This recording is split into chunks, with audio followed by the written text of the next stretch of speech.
Let's see, I'm having technical difficulties, but I think I'm live. Hello, I am live. It says so. Good afternoon, folks. I'm Will. This is Wednesday, so it's Wednesday with Will time. I know some of you visit often, come each week. For those of you who may be here for the first time, you know I do this for the community that we've been building here, a community about leadership, a community about kindness. And I selfishly created this broadcast so I can introduce you all to people who have inspired me. Today's guest is Robin Wilson. She's in the green room. I'm waving to her back there. I'm going to bring her up in a second. So to set this up, I met Robin at a Community of Seven event right at the beginning of the pandemic, or somewhere in the pandemic, lockdown time. Her story inspired me. Reached out. I was brave enough to reach out, see if she'd want to be on the show, and she said yes. And here we are today. Let me bring her up on stage so you could stop hearing me and listen to her. So, Robin Wilson, here you come. Robin! Hi, Will. How are you? I'm so excited to have you here today. It's a wonderful, wonderful day. And we are going to hopefully cajole your audiences, get a few chuckles out of them. But what's most importantly is, to me, is the topic of resilience and how we are all trying to bounce back from a pandemic, from any setbacks we've had career wise or family wise. And we just keep moving forward. Well, when I reached out to you and you said yes, I was thrilled. And when I love to ask guests the topic, I just loved the title, right? Resilience. I mean, think about the times that we're in. And I remember being drawn to you from Land's broadcast because you did talk about your business and how what you built. But before, when we were rehearsing, before we went live, I brought up the definition that I found, and I loved your perspective on this. So we'll go into your story, but I want you to share with the folks watching here today when I brought up the definition of resilience. Well, I'm looking at the screen right now and I see it says silence, right? That's what it looks like. But what resilience really is respecting the silence that it takes for you internally to say, I can do it. I'm going to go through this rough time and I'm going to come out on the other side. And at that point, you won't be silent, you'll be roaring. But I think resilience is all about that. It's, there's an analogy about planting seeds. And so if you plant a seed and water it, you will get something. Maybe it will be a weed, maybe it will be a tree, but hopefully it will continue to grow. But if you plant shoes, and shoes to me are negative thoughts, you're never going to get anything to grow. Right. So resilience is all about believing and betting on yourself, betting on the community around you, that they're going to have your best interests at heart, and recognizing when there's a shoe in your community and putting that in an outer ring of your sphere of influence. That's so well said. And your story was one of resilience, right? I know you were telling about it. And why don't you share? You were telling us about success that you had and some setbacks. So, for those of you who don't know you, explain a little bit about the companies that you've been building. And I know you're quite busy and you've done a lot, and you've got a great story to tell. And I love one of the things that's on your website, and I think when I posted the media for this, that you've blazed your own trail, or you've walked a lonely road. I'm saying it all wrong, but that it's sometimes lonely. Right. You've been the first of many. Why don't you explain Yes. to everybody who doesn't know you? Well, Robin Wilson Home is a brand that I started 22 years ago with a parent company called a Blue Egg Corporation, because Robin's eggs are blue. Oh, And in the last couple of years since the pandemic started, I kept Robin Wilson Home as my design business for interiors and commercial spaces. I also, however, rebranded to Clean Design Home. And Clean Design Home is a licensed brand that you find at Macy's and right.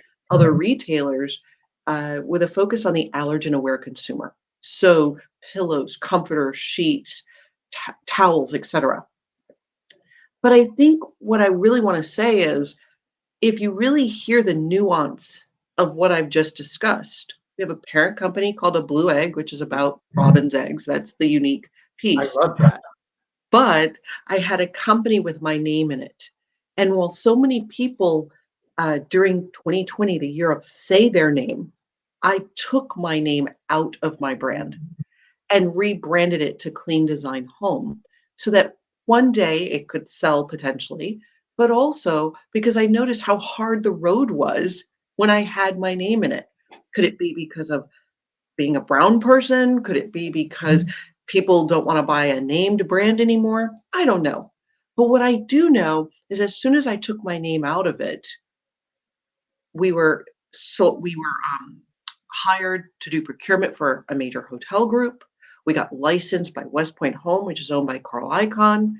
We have now become, and this is the sentence that Will and I love to share, but we have become the first Black American to have a global brand focused on the allergen aware consumer. We actually launch in a few weeks in the UK That's and then great. follow on to Japan. And so, Will, we said this. What is resilience? It's respecting the silence. So when you're ready to roar, you have some energy left. And Oh, I I'll never think look at that word or hear that word again without thinking of this conversation, for sure. right, right. And so imagine this moment also from a historical perspective. My grandfather was a sharecropper Wow. who picked cotton in Texas, probably couldn't enter through the front door. His father was probably a slave or born enslaved. And now I have a global brand made of cotton. Right. It's That amazing. that's about historical resilience that so many communities, immigrants, others have had to have in order to believe and have faith in a dream.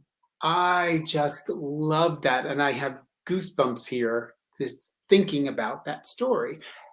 It's just amazing. And that's why I think I was drawn to you and stalked you for what, 2 years Ah, now, and finally got you here.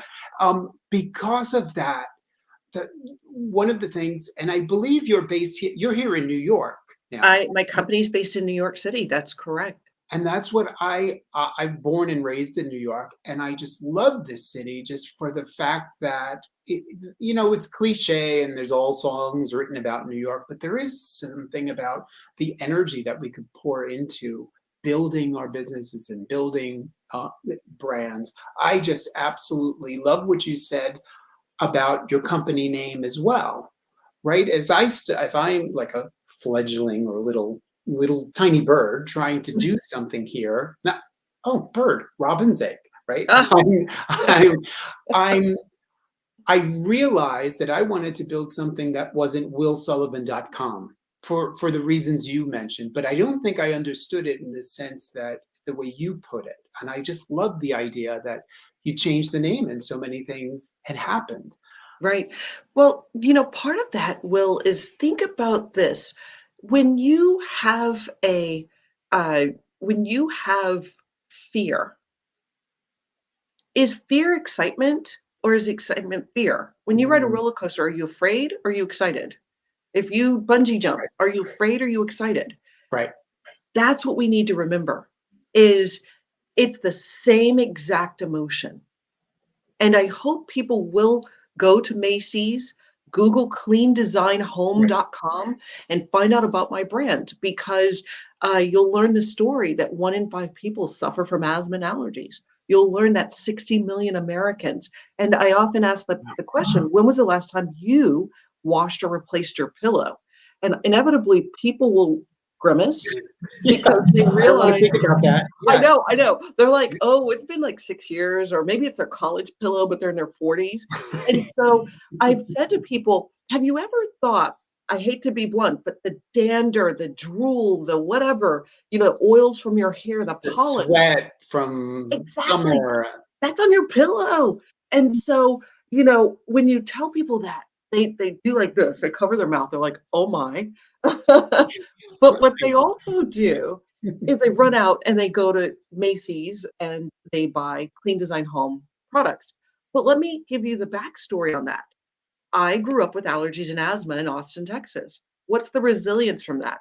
The resilience is I had hospitalizations. I learned about being sickly, and I had a hippie doctor, and that hippie doctor was like, raise a strong child or raise a child on strong medicine to my parents. Mm. Now, my parents then were like, what do we do?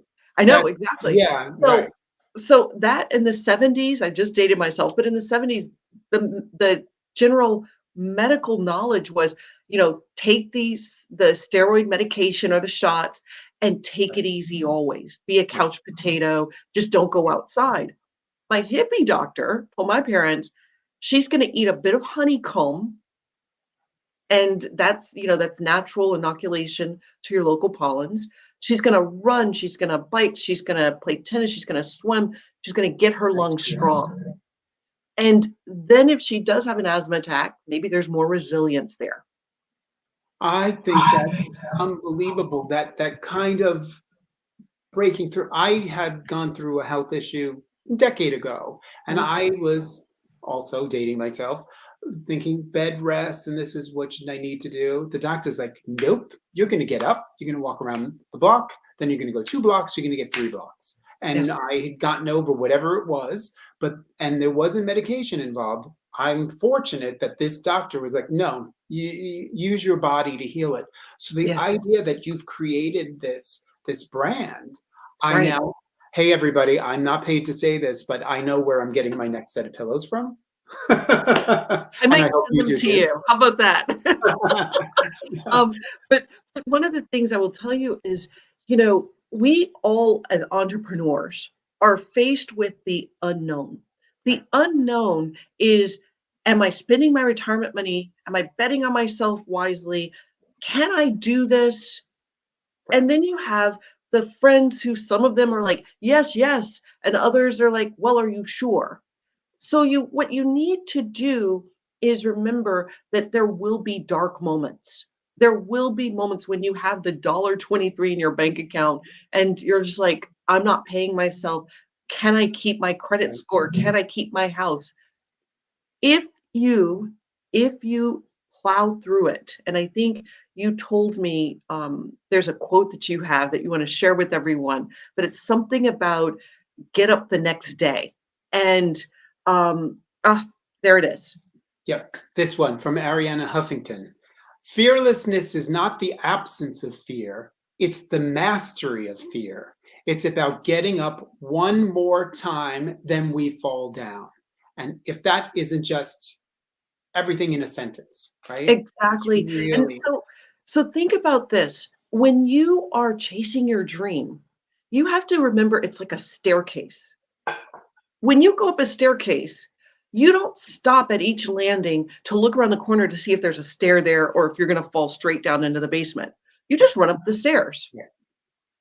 You have to sometimes go in the direction that staircase takes you because you might start your business as one thing and then it ends up doing a Y or a veer and you have to pick a side. And once you do, it's a totally different business or a totally different direction. I Don't love be afraid of that. I Lean love how in. you put Do it. that because we were talking about that earlier, being pulled. I'm now of the mindset. I never thought about the staircase, but I keep getting pulled into different directions. And now I'm now someone who's fallen in love with the process of trying to build something without people telling me I can't, right? Because I'm doing this Exactly. alone. And Exactly. And that's such power in doing that. exactly. Exactly. And remember this, there's a book that I've shared with people. It's called The Dream Giver. The first few pages, it's about having faith and hope. It's not religion. It's about spirituality, and making sure that you are centered in what you want to do. And And the name of the book again? it's called The Dream Giver. The It's Dream by Giver. Bruce Wilkinson, and it's about taking the people around you and making sure that you know who is a champion, who's someone who is saying, no, no, never do anything, and knowing who those individuals are so that you can cultivate Right. your brand, your business, your next step in your life. In any case, this book, this book changed my life because it helped me understand I had this circle of people around me. And let's say 5 of them were like, "You can do it." But 3 of the louder voices were those who were afraid for me, not because I couldn't do it, but because if I took off, they would be left behind. That's interesting. You've made me think about something I've read or been posted somewhere. Often we cannot explain to our family and friends or share with them the things that we want to do to build our business because so often they remember us as who we once were. And I think there is that kind of nervousness that Robin or Will isn't going to be the same anymore. Right. But none of us are the same. No, And we those shouldn't that be the are same. the same Right. are still living in the same neighborhood that we all grew up in, and Yeah, maybe their world is that small, right. and that's fine. But we need to remember that our 9-year-old self had a dream. Our 5-year-old self had a dream, whether it was to be an astronaut or whatever it may have been. And you just need to remember that there are some people who are afraid that you will leave their orbit. Yes, yes. That it's yeah, it's that holding on. The way you talked about the staircase, I want to get back to the staircase again. You said your brain doesn't tell you, oh, be careful, you might trip and fall. Your brain Right. is telling you to keep moving. Keep That's moving. the direction. Keep moving. Keep going up that staircase. But if you And had someone on the landing saying, be careful, be careful, be careful, you'll eh, never leave that landing. you'll peek, you'll pause, you'll be afraid. And Doubt. it's fear and excitement, the same emotion. It's that moment where if you had someone whispering in your ear when you got to the top of the stairs, be careful. Right, right. It's Okay, now I'm a cautious person and now I want everything to be perfect before I become an entrepreneur. Nothing will be perfect when you're an entrepreneur. So tell me about you started it all. And I remember in one of the sessions, and I want to make the most of our time here. You had been, which I can't even believe I'm talking to somebody who's been in touch with Oprah's people. But I remember you were in touch, and something had happened. I think it was around the time maybe you took your name out of the business, or I just remember something that was successful, then it Yes. maybe wasn't. Well, Tell so about that so period of let your me just give all of you, it's October, it's Domestic Violence Awareness Month. My life was the life of Riley. You know, Oprah discovered me. I was in her magazine many times. My company was featured because we were at that time helping people I would say renovate stuff, you know, and do it in a really quick time and a really quick budget. So I was like a project manager. I left corporate America and built my business very quickly. Then I got licensed. We were the first woman to have a custom cabinetry brand, 400 independent dealers nationwide, generated $82 million in branded revenue. And then we got into Bed Bath Beyond. So I'm now the second Black woman after B. Smith to be at Bed Bath Beyond. Yay, right? Okay. And so then I got married. And then I got divorced very quickly because of domestic violence. And um, that person did whatever they did, whether poison pen campaign, we don't know. But all of a sudden, there's negative reviews about my stuff, and we get pulled off the shelf at Bed Bath Beyond. Now, at that time, nobody shopped online. So being pulled off the shelf was the equivalent of going from $30,000 a week in sales to $30,000 a quarter to then next to nothing. And then you just Wow. so that I've been divorced 8 years, and, in year 6, I was ready to quit, which is 2020. I was like, you know, "I've worked, I can't," you know, and then I realized, "Wait a second, that's part of my past identity." And this pandemic hits, and all of a sudden my book, Clean Design, Wellness for Your Lifestyle, starts selling again. I'm Wow. like, wait a second. Oh yeah, clean design. Everybody's having to be clean.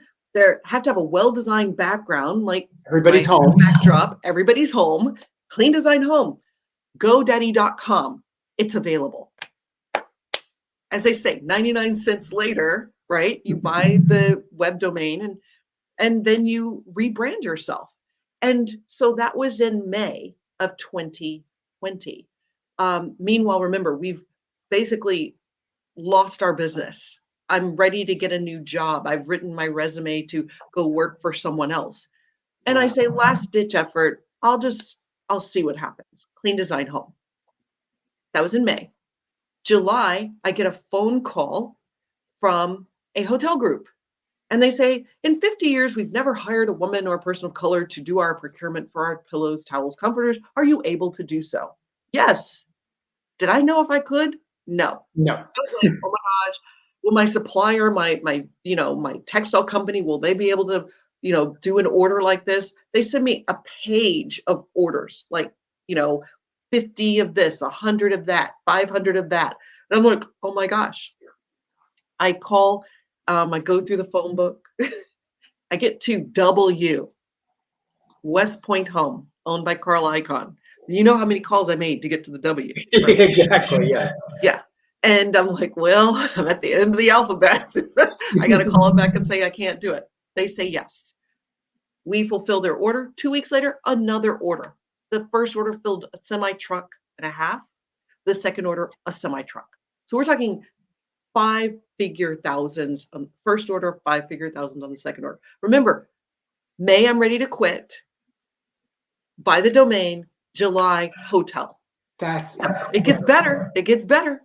By August, I get a phone call from one of the other divisions of West Point. And they say, are you interested in licensing? Yes. By wow. exactly, you see what's happening. By September, Bloomberg is doing an article on the resilience, the real energy it takes to be a brand, and that I've come back. By October, Ellen is calling. And now we're part of the 12 Days of Christmas giveaway. We have to be quiet about it, but we know. And we did. So this is 1 year of the Say Your Name year when I'm taking my name out of my business.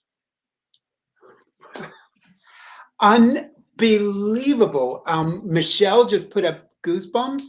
We have our own little pod and we get together all the time and we talk about, is this right? Should we give up? But we all have this sense of we're creating businesses and we know it. We feel something. And your story just is inspirational. Thank you. Because well, here we are 2 years later. Yeah. We're in, so remember this, Ellen, 12 Days of Christmas in 2020. That's December. 1 year later, we are at Macy's, launching at Macy's, and we become the unicorn with a 98% sell-through because we market it to the allergen-aware consumer who nobody cares about. 98%, come on. 98% sell-through. Wow. And then, this is the part that happened a few weeks ago. Everyone, drum roll. In 46 years, Macy's has not had a new brand on the textile floor. Ralph Lauren, Calvin Klein, Martha Stewart, Tommy Hilfiger, Tommy Bahama, plus their house brands, and maybe a pop in here and there. We are now the first new permanent brand on the Macy's sell floor. In how many years? Home. In how many years? 46 years. Oh my God. They've had pop-ins, but we're going to have our signage, we're going to have our little area, and they're doing our mattresses and all sorts of things. So we're a unicorn. So, I say that to say the dark moments were leaving a DV situation in the middle of the night, as one would say. And now what are we doing? We're working with Joe Torre and his Safe at Home Foundation. I've seen you on social media. Yes, I've seen you, Joe Torre. And giving sheet sets to his organization. They have the safe houses, and we're giving them so that when the survivors flee to an apartment, they don't have a raw mattress to sleep on. They probably just have the clothes on their back. Now they have a sheet set that they can keep. It's going to be in lilac, and they can then make their new bed in their safe home with safe linens for their family. Robin, the way this conversation, goosebump alert all over the place, right? I've been drawn to you, I follow you, I've been inspired by you, but having you tell your story and having others listen to this, I mean, really, you strike me as someone that within our own community here, we are passionate about what we do, we love what we do, but the driver, we all need income, we all need to make a living, but when you're doing something that comes from the heart and then being involved with organizations and people that are understanding it, right? You've got the commercial side, and you don't get much more commercial than having being a brand at Macy's, which And is at great. hotels, right? And right, but that you're able, through that, you're helping people. Yeah, yep, You're solving problems that people, instead of taking the pills, as you once said, or right, doing the right, treatment, right? right. You're giving solutions. And then working with Joe Torre, it's just like this, I think of it as a business model, a contemporary business model. We're Social in justice, business. right? It's a Exactly, social exactly. justice mission within it. It's like Zappos does for the socks, the homeless. They provide, I believe, black socks to the Right. homeless, but they sell colorful socks. I think at the end of the day, you also have to remember there's fiscal inequality. In 22 years, I've never been funded. We did a little crowd fund earlier this year. We raised $105,000, right? The fees took all of that.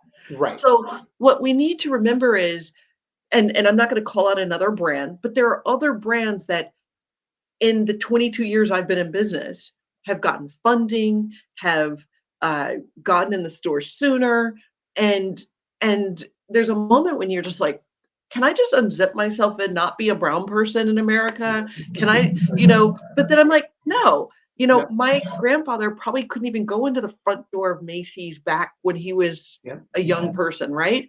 So I've already made strides that make history that hopefully will help other women, other people of color, other, and I'll say people, humans. Right. It's not about color. It's about, I mean, my hippie doctor wasn't, Right. he was a white guy who had long hair and wore the Patch Adams cool shirts. He didn't dress like other doctors, but he cared about humans. And he said it's about children. And what my brand is about the 60 million Americans who wheeze and sneeze, having a wellness brand they can go to Yes. that is giving them something at an affordable price that will make their family healthier. Um, I could talk to you all day about this, and I just want to touch a little bit about, the color, skin color. My retail career began. I worked at B. Altman. Talk about dating ourselves, Oh, right? I worked as an assistant buyer at B. Altman in lady shoes 100 years ago, before yes, they closed, obviously.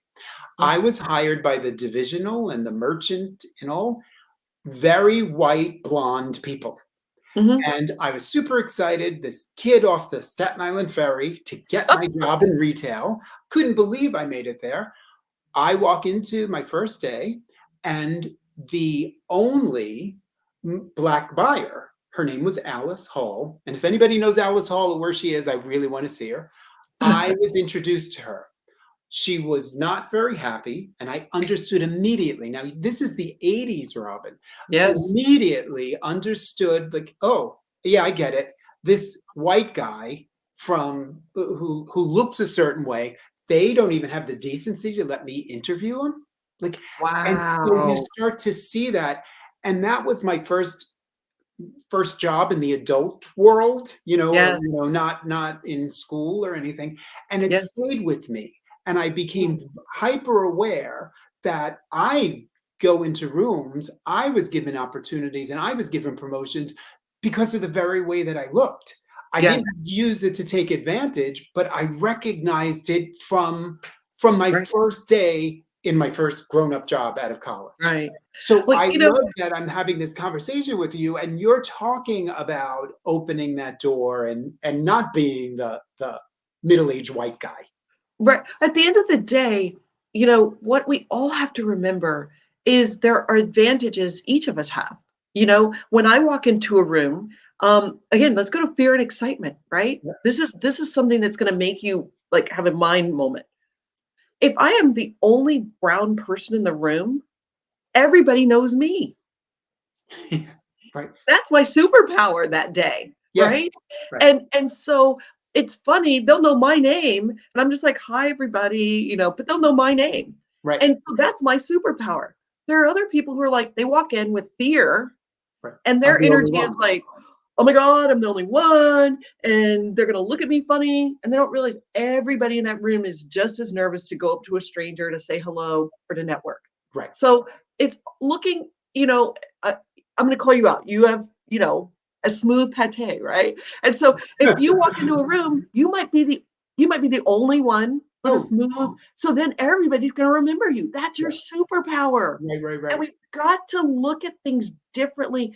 And fear can make you have an opinion about other people versus excitement of, woo, I'm the only brown person in this room. Everybody's going to Wow. know me, right? I absolutely love that perspective. You've dropped so many like done so many mic drops and so many booms and bullseyes. I can't wait to I told you I don't usually watch myself any of these. Please watch yourself I'm because gonna you've got a watch great this. voice. This one is fantastic. I want to make sure because we're starting to go over a little. I hope you could stay a little bit longer. I could Um, say 5 more minutes. Okay, so here's a question from my co-star. We were the Will and Grace show back at the Metropolitan Museum of Art. So my co-star, my former co-star, Grace, Robin, when you were about to give up, what was the main thing that helped you go on? When gosh, that's a great question. I I realized that I now had a child. So there was no giving up, if that makes sense. Because, every mom will tell you this. You could have a cold and you're still doing the laundry. You could have the COVID and you're still cooking dinner. Right. So you just go on. But what really you're gonna laugh. I created a soundtrack on my Alexa device, and it was songs like "I Will Survive," "I Am Love that. Woman, Hear Me Roar," like all these crazy cool songs. "This Girl Is on Fire." So Empowering. I would play that, and I would just be like, and soon you're like, dun, dun, dun, and it was good. I also had my parents and support team. I call it my village. Um, I I knew that there would be moments that I would have great sadness or doubt, and I would call my friends and I would simply say, "I need to have a recalibration call." It meant this might be a negative call. It's not personal. I'm not complaining about the world, but I just need you to hear me. That's great. And so I would start the call with that, and they'd get their cup of tea or their glass of wine, and they know it's 30 minutes of life that I need to just spill out so I can keep going on. Now I'm looking here because I want to be mindful. We've got 2 more minutes, so I don't keep you from your next thing. Joa, who's going to be a co-host with me on an audio room. I'm inviting you to that audio room, by the way, Okay. Robin. So the question here: what is your advice for others who are thinking about keeping their name in their brand versus taking their name out? Your advice. Okay, so Joe, a great question. One of the things that I have learned is at some point I have an exit strategy. I think every entrepreneur should have that, whether you sell your company to someone else or you are, literally doing an IPO or something of that nature. If you have your name in it, it can make it very hard for you to Yeah. truly exit, or you've literally just sold your name. Right. Um, I'm sensing in the global marketplace that if you think about Donna Karen, she sold her brand for like $600 million years ago, but she can never use her name now in business. Right. Right. I don't That- know if I want that. So when I rebranded to Clean Design Home, it actually will make it easier for me to sell that brand, Clean That's Design so Home, to someone for hopefully, let's see, 9 figures, not 5, not 6. I want 9 figures or more. good. And so that's what I would say, think about selling your brand. That is so fantastic. I just love that. I just absolutely love that. Now, I'm going to put here because I want people to connect with you. So we've come to an end, and thank you for those who've stayed on Yes, longer than the half yes, hour. You can yes. find Robin on LinkedIn. So her information is right down here at the bottom of the screen. And And again, also a blueegg.com, which will show the whole corporate structure. Please, and please, if you can go into the Bed Bath section of Macy's, and if you can please buy something, go online. We really need to get the sales. It's wonderful for people to talk about knowing a brand, but you can't stay a unicorn if it's just your friends and family. And digital media, we're starting to do some more of that, but I don't have billions of dollars yet to do it like I would like to, where you segment a town and you let everyone know. well, this community here, we're a small community centered around kindness and leadership and growing our own businesses. You now have a bunch of new fans. Oh, So there's no doubt. I've thank been a you. fan for a while. I loved hearing your story Yep. um, because it's one of business, yes, but all that you are and all that you do, I'm just blown away. And I can't Thank you thank so you much. enough. Thank you so much. And everyone, aspiring better human, that's what we should all be. I think at the end of the day, it's about humanity. It's about meeting your neighbors and Will, you're my neighbor. You know, we've met virtually many times now, but I think when we do finally meet, it's going to be that hug and that cup of lemonade or other, and we're just going to have a big laugh. I just really appreciate you for having me today and letting me meet your community. Well, thank you, and I really appreciate it. Thanks everybody for tuning in. If you're watching the replay, add in your comments. Be sure to follow Robin and support the brand. I think it's just wonderful. Thank you so much, my friend. Thank you. We'll talk soon, and I'm coming to visit you in Midtown.